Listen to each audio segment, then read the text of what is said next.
मुंबई से लगभग 100 किलोमीटर दूर एक छोटा सा गांव मांडवी। ये गांव अपने सुनसान रास्तों, घने जंगलों और रहस्यमय कहानियों के लिए बदनाम था। गांव के सबसे पुराने हिस्से में थी कौल हवेली, एक खंडहर सी दिखने वाली विशाल हवेली, जिसके बारे में गांव वालों का कहना था कि ये शापित है। गांव के लोग कहते थे कि वहां से कभी किसी के चीखने की आवाजें आती है। कई ने दावा किया कि उन्होंने खिड़की पर परछाई देखी थी, जबकि हवेली दशकों से खाली पड़ी थी। मयंक रॉय, मुंबई का एक अनुभवी डिटेक्टिव, अपने ऑफिस में बैठा था। वो अपराधी पकड़ने में माहिर था और उसे कभी किसी बात का डर नहीं लगता था। उसके टेबल पर फोन बजा। नंबर अज्ञात था। उसने रिसीव किया। हेलो, मयंक रॉय बोल रहा हूं। दूसरी तरफ से धीमी, डरावनी आवाज आई। कौन हवेली? यहाँ कुछ गलत हो रहा है। हम मरने वाले हैं, जल्दी आओ। मयंक ने पूछा, कौन बोल रहा है? लेकिन फोन कट गया। आवाज कुछ अजीब थी, जैसे एक साथ दो लोग बात कर रहे हों। वो फोन के बारे में सोच ही रहा था कि उसकी टीम के सदस्य विकास और सुषमा ऑफिस में आए। मयंक ने उन्हें कॉल के बारे में बताया। विकास ने मजाक में कहा, सर, ये कोई मजाक कर रहा होगा। ऐसी कहानियां हर जगह होती हैं। लेकिन सुषमा गंभीर थी। उसने कहा, मैंने कॉल हवेली के बारे में सुना है। वहां कुछ अजीब है। अगर कॉल असली था तो हमें जाना चाहिए। अगले दिन तीनों मांडवी के लिए निकले। रास्ते में गांव के लोगों से पूछताछ की, लेकिन कोई भी हवेली के बारे में बात करने को तैयार नहीं था। एक बूढ़ा आदमी जो गांव के बाहर खड़ा था, अचानक उनके पास आया। उसने कहा, तुम लोग कौल हवेली जा रहे हो? मयंक ने सिर हिलाया। बूढ़े आदमी ने कहा, वहां मत जाओ। जो वहां गया वो कभी वापस नहीं आया, और अगर आया भी तो इंसान नहीं रहा। मयंक ने उसकी बात को नजरअंदाज किया। शाम के करीब 7 बजे वे कौल हवेली पहुंचे। हवेली के आसपास का इलाका वीरान था। हवेली के दरवाजे पर अजीब निशान थे, मानो किसी जानवर ने खरोंच कर उसे तोड़ने की कोशिश की हो। सुषमा ने कहा, ये निशान इंसानी नहीं लगते। मयंक ने कहा, पहले अंदर चलकर देखते हैं। अंदर घुसते ही उनके कदम ठिठक गए। हवेली में एक अजीब सी सड़ांध थी। फर्श पर धूल की मोटी परत थी, लेकिन उसमें पैरों के निशान साफ दिख रहे थे। विकास ने दीवारों को देखा। दीवारों पर अजीब चित्र बने थे, जैसे किसी बच्चे ने खून से उन्हें बनाया हो। जांच शुरू हुई। सुषमा को एक पुराना लकड़ी का खिलौना मिला जो खून से सना हुआ था। विकास ने खिलौने को उठाया और कहा, यहां बच्चे भी थे। मयंक ने कहा, ऐसा लगता है कि यहां कुछ गलत हुआ है। लेकिन क्या? तभी हवेली के एक कोने से हल्की आवाज आई, जैसे कोई बच्चा हंस रहा हो। सुषमा ने कहा, तुमने सुना? विकास ने सिर हिलाया। कौन है वहां? मयंक ने चिल्लाया। कोई जवाब नहीं आया। लेकिन अब हवेली में अजीब सी ठंडक फैल गई थी। उन्होंने तय किया कि रात वही बिताएंगे। तीनों ने अपने अपने कमरे चुने। मयंक सोने की कोशिश कर रहा था, लेकिन वो अजीब बेचैनी महसूस कर रहा था। दीवारों से हल्की खटखट की आवाज आ रही थी।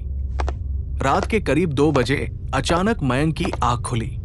उसने देखा कि दरवाजा खुला हुआ था। वो उठा और देखा कि सुषमा अपने कमरे में नहीं थी। वो नीचे गया और पाया कि सुषमा फर्श पर बैठी थी। उसके हाथ में वही लकड़ी का खिलौना था। मयंक ने पूछा, तू यहां क्या कर रही है? सुषमा ने कोई जवाब नहीं दिया। वो खिलौने को घूर रही थी। तभी विकास भी नीचे आ गया। उसने कहा, यह क्या हो रहा है? सुषमा ने धीरे धीरे अपना सिर ऊपर उठाया। उसकी आंखें पूरी सफेद हो चुकी थी। उसकी आवाज गूंजने लगी, तुम सब यहां से जाओ, नहीं तो मर जाओगे।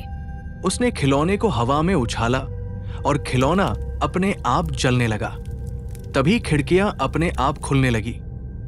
हवेली के हर दरवाजे से तेज आवाजें आ रही थी। ऐसा लग रहा था जैसे कोई अदृश्य ताकत अंदर घुस रही हो। सुषमा अचानक चीखी और दीवार के पास गिर पड़ी। मयंक और विकास ने उसे उठाने की कोशिश की, लेकिन वो जोर से हंसी और गायब हो गई। मयंक ने विकास से कहा, यहां कुछ बहुत गलत हो रहा है, हमें बाहर निकलना चाहिए। लेकिन जब वे बाहर जाने की कोशिश कर रहे थे तो दरवाजा अपने आप बंद हो गया। तभी दीवार पर एक परछाई उभरी।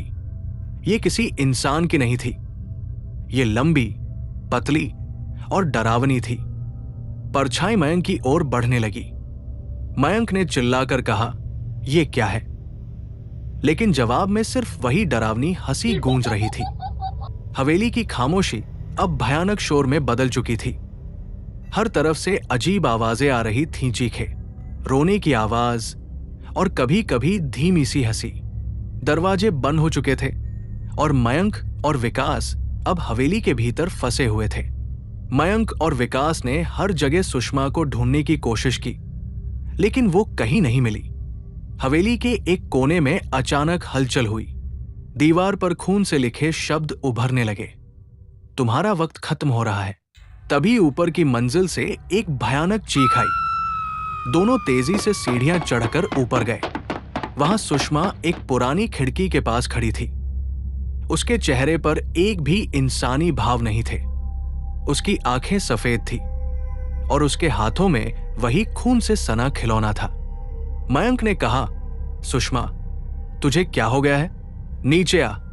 सुषमा ने अपनी गर्दन घुमाई, इतनी तेजी से कि हड्डी टूटने की आवाज आई। उसने खिलौने को हवा में उछाला और धीमे स्वर में कहा, तुम सब मर चुके हो। उसके शरीर से अजीब सा काला धुआं निकलने लगा। उसकी त्वचा दरारों में बदल रही थी। विकास ने उसे रोकने की कोशिश की, लेकिन जैसे ही उसने सुषमा का हाथ पकड़ा, सुषमा ने उसकी कलाई इतनी जोर से मोड़ी कि उसकी हड्डी टूट गई। विकास चीखते हुए पीछे हट गया।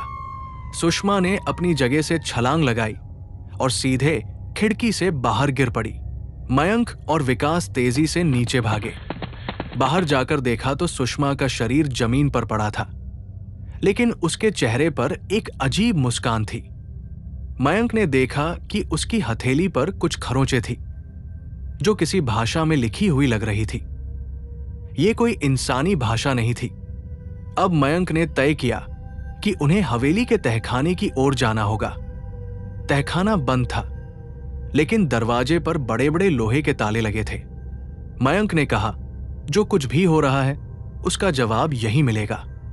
विकास ने कमजोर आवाज में कहा, मुझे लगता है हमें यहां से भाग जाना चाहिए, ये जगह हमें जिंदा नहीं छोड़ेगी। लेकिन मयंक ने ताले तोड़ने के लिए पास पड़ा एक लोहे का पाइप उठाया। दरवाजा खोलते ही एक सर्द हवा का झोंका उनके चेहरे पर पड़ा।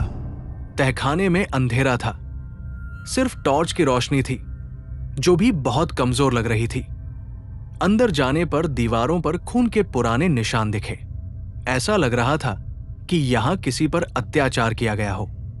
दीवारों पर बच्चों के छोटे छोटे हाथों के निशान थे और फर्श पर पुराने खिलौने बिखरे हुए थे।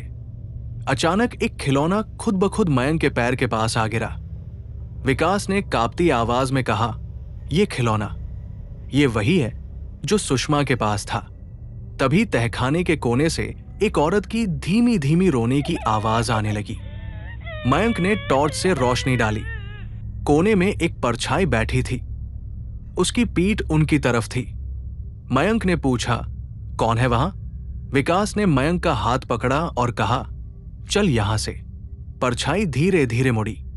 ये कोई इंसान नहीं था। उसकी आंखों की जगह खाली गड्ढे थे और उसकी त्वचा झुलसी हुई थी। उसने अपनी कटी हुई उंगलियों से फर्श पर लकीरें खींचना शुरू कर दिया। परछाई ने मयंक की तरफ देखा और चिल्लाई, तुम सबने इसे जागा दिया है, अब कोई नहीं बचेगा। तहखाने की दीवारें कांपने लगी, फर्श फटने लगा और उसमें से काले धुएं के साथ एक विशाल आकृति उभरी। ये एक छाया थी, लेकिन उसकी उपस्थिति इतनी भारी थी कि विकास वही बेहोश हो गया। मयंक ने देखा कि ये छाया हवेली के हर कोने से आ रही थी। दीवारों से खून बहने लगा। अचानक वो छाया मयंक के करीब आई। उसने एक गूंजती हुई आवाज में कहा, तुमने इसे छुआ है, अब तुम भी मेरे हो।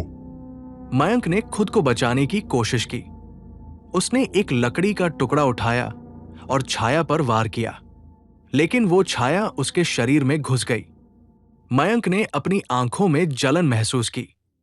उसके कानों में हजारों चीखें गूंजने लगी। विकास, जो अब होश में आया था, किसी तरह मयंक को बाहर खींच लाया, लेकिन हवेली के दरवाजे पर पहुंचते ही मयंक ने अचानक रुककर कहा, मैं बाहर नहीं जा सकता। विकास ने चिल्लाकर कहा, तू पागल हो गया है, बाहर चल। मयंक ने धीरे धीरे विकास की तरफ मुड़कर देखा। उसकी आंखें अब सफेद थी और उसके चेहरे पर एक डरावनी मुस्कान थी। मैं अब मयंक नहीं हूं, उसने कहा। विकास ने डरकर हवेली से भागने की कोशिश की, लेकिन दरवाजा अपने आप बंद हो गया। अंदर सिर्फ चीखें बची थी और कॉल हवेली फिर से शांत हो गई। कॉल हवेली आज भी वही खड़ी है। कहते हैं, जो भी वहां जाता है वो लौटकर नहीं आता। गांव वाले अब भी रात में हवेली से आती चीखें सुनते हैं और हवेली के अंदर शायद अब भी कोई जिंदा है, या शायद सिर्फ उनकी परछाई।